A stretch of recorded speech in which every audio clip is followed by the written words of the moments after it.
Good morning, everyone. Today we are preparing for our Boston trip, which is in just a few days from now, which is really scary.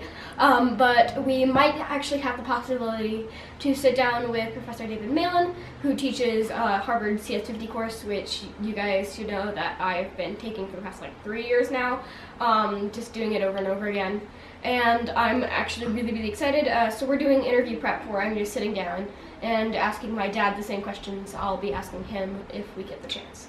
So a lot of times when we get ready for the interviews, we work on the questions for a while. Yes. And kind of go back and forth, and Presley writes a bunch, and we write a bunch, and then Presley will read them out loud, and we'll make sure that the language kind of is something she can say.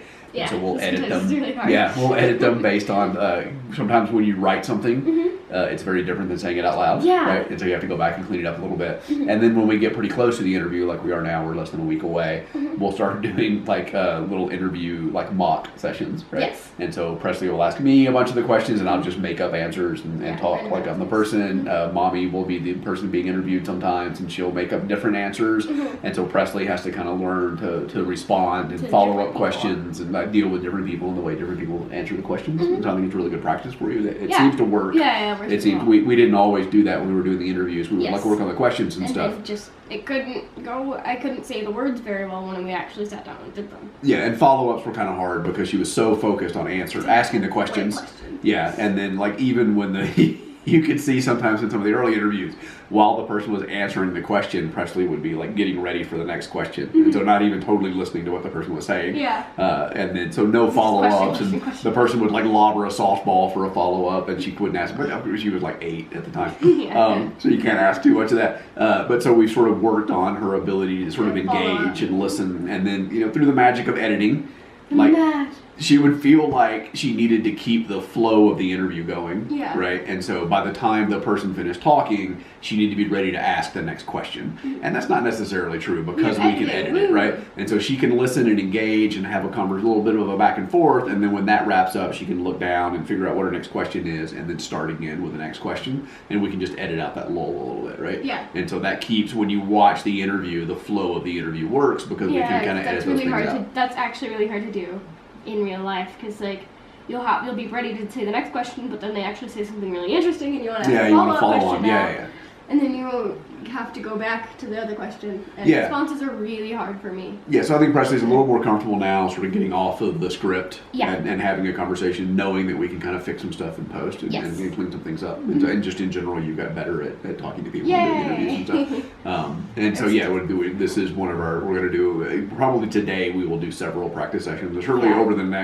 over the week between now and when we go to Boston. Yes, we'll do several, and she'll interview Mommy, and she'll interview me. Maybe Cooper can be Professor Malin once or twice. You can ask him, and he'll throw you some real curveballs, I bet, that you can kind of practice with. Yeah. So we'll just keep doing some practice and just keep getting ready so by the time you sit down with him, I'm ready. And I know because I have my gut intuition is that this is one of the very few times that when you sit down, you'll be a little starstruck. Yeah. I think you're going to be, this is the kind of person that Presley tends to get a little starstruck over, and so she needs to be well prepared and ready to do the interview, right? Because if I was just kind of thrown in there with a bunch of questions on a sheet of paper that I didn't really know, I'd probably just scream the entire time. Yeah, I mean, most people you could totally do that with and not be too distracted by, but I think that Professor Malin is going to be somebody that you're going to be a little starstruck to meet, so we want you to be well prepared. So I rarely get starstruck, but sometimes it's just that's a real person. Yeah, and I've sort of established the kinds of people that you get starstruck over, and it's not movie stars. And Matt Smith. Matt Smith, like in Doctor Who, doesn't count. But it tends to be more kind of educators and people like that I actually really look up to. YouTube people, So, I think this is going to be an instance where I think you need to be well prepared. Well prepared. Yeah. Okay. Well, let's go practice. Yes. So after CS50, what do you recommend students do? Should they go to any other classes, or should they? Well, that ended up turning you really kind of faded out there. It says what languages should they learn, and I don't really understand what we're talking about languages now. Programming languages. Oh, programming languages. Okay. So after CS50, what do you recommend students do? What programming languages should they learn? Something like that. Yeah, so, I don't know, it depends on, like, obviously I got bit by the CS bug when I took the class, right, or I wouldn't be here teaching CS 50 today, right, there are certain people who really fall in love with CS and want to move forward, and Harvard has got a pretty well-structured sort of course line to move forward to do that. We've been talking a lot internally about maybe, putting together recommendations in the edX space as well for how people should move forward and what they should do. Like if you're here on campus, you have guidance counselors, you have, I'm here, my staff is here, we can recommend where you go next, and it's pretty clear in the course catalog what classes you want to take next. But if you're on CS50, it's really sort of this standalone thing. And we were really thinking more about how do we encourage people to do the next thing, right? Where do you go from here if you're falling in love with it? And if you fell in love with any particular one section, like there's one piece set that you loved and you want to learn more about data structures, or you want to learn more about web programming, or you want to learn more about database administration or machine learning, like where do you go? What's the next path to take for those kinds of things? And we're really kind of thinking about how to get out there. It's a really good question, and it's not easy to do because sometimes it's a really personalized answer, right? So really, I would say what we want CS50 to do is teach people to love going and learning things. Like it's one of the reasons that we don't, like you can't watch the lecture and do the PSET. You have to go get some additional information here and there and pull some things together.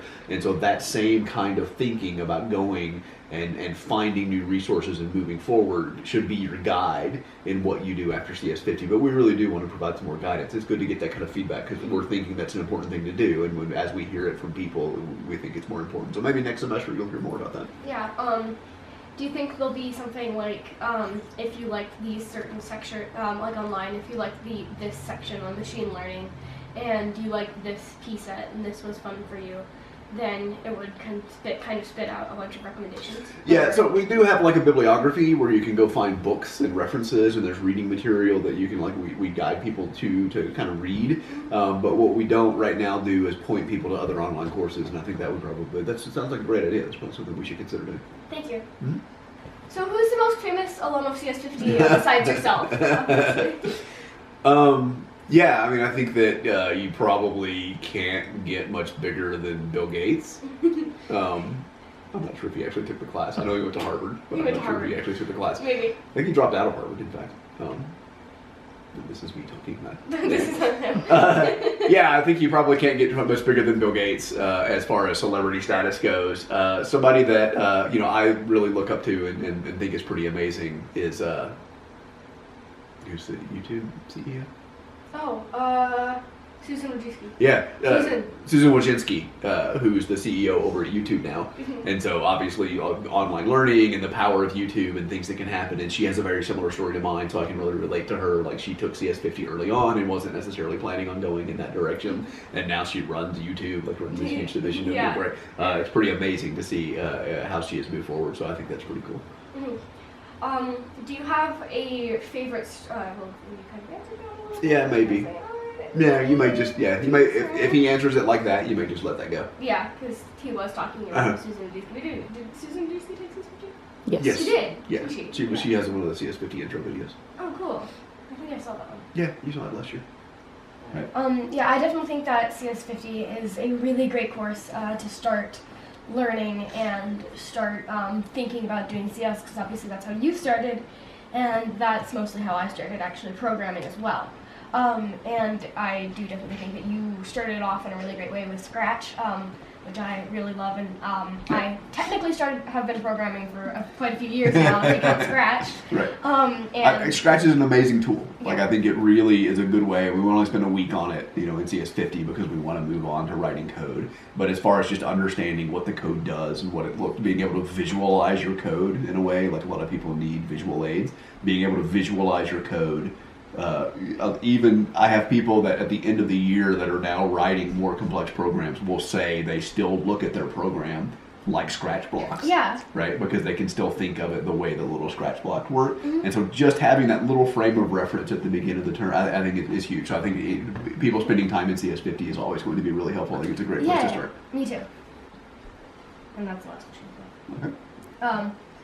But thank you so much for taking a couple minutes to sit down with me. I'm absolutely honored that you would be able to sit down with me and talk about your amazing, really amazing course over here at Harvard.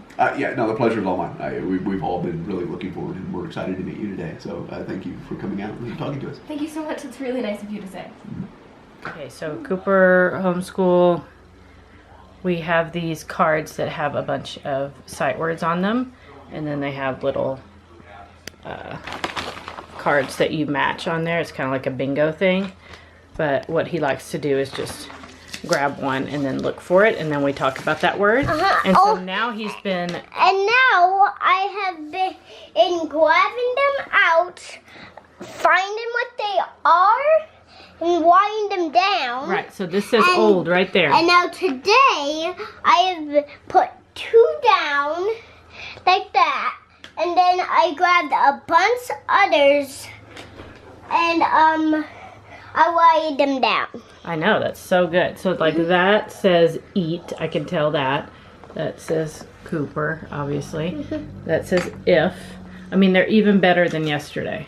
Okay, Cooper stopped us here to do a little Pokemon hunting, and I noticed this really cool sign that I wanted to share. What cool sign?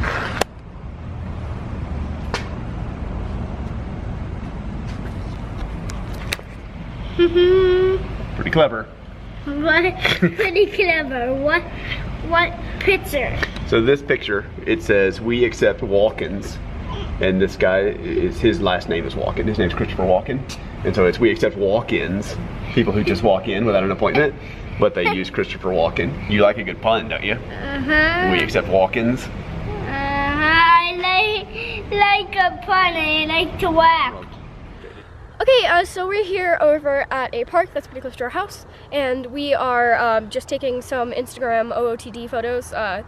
So I kind of want to start doing those just because we have actually like a lot of Instagram followers for some reason. And what is OOTD? Outfit of the day, if you didn't know that somehow. That's what that means. And we have like a ton of followers on our Instagram, like way more than we have on Twitter or something like that. So we decided we would be a little bit more active there and post some more unique photos and just kind of some pictures that vaguely go along with what we're doing today. And how can people follow you on Instagram? There'll be a link in the description, and it's ActOutGames, because when I first had my account, people thought that it was being run by me miraculously, even though I never actually held the camera. So it got shut down, and apparently they can never open an account again. I am, for some reason that I don't really know, more into fashion and wearing cute clothing instead of just throwing on a random t-shirt, which I do some days when I'm really tired. But sometimes I actually try and put some effort into my appearance, and that's what I'm doing today. So if you guys want to recommend places to shop, then please tell me in the comments below if you want to recommend some places to get some more Instagram-worthy clothing. Okay, so it is winter time in Denver, which for some reason makes Canadian geese always come over here. I don't understand their migration habits, as it's not that warm here, but still they come over here for the winter time. And our little park sets up these coyotes right here, and they are supposed to scare away the geese so that they don't poop all over the lawn, but it doesn't work very well. This one was just knocked down, so that could have been a lie. Maybe there would be even more poop if they weren't here. Yeah, maybe there would be even more. I mean, there's not here, poop directly around it. Yeah, that's good, I guess. But yeah, they're really cool, and I've always really liked them. I've always really wanted one. But it's illegal to steal them probably, so. Okay, so it's getting pretty late. It's like, what time is it? Check. It's 10:13. So yeah, pretty late. I'm just gonna go ahead and go to bed, but I wanted to ask you guys what you thought of my OOTD today, cause I've never done it before, and help, what's editing, what are pictures, but hopefully I'll get better at it, cause I have no idea how to pose or what is a fashion. But yeah, I'm just gonna head to bed, and maybe we'll do another one tomorrow morning. So yeah, thank you for watching, and I'll see you tomorrow.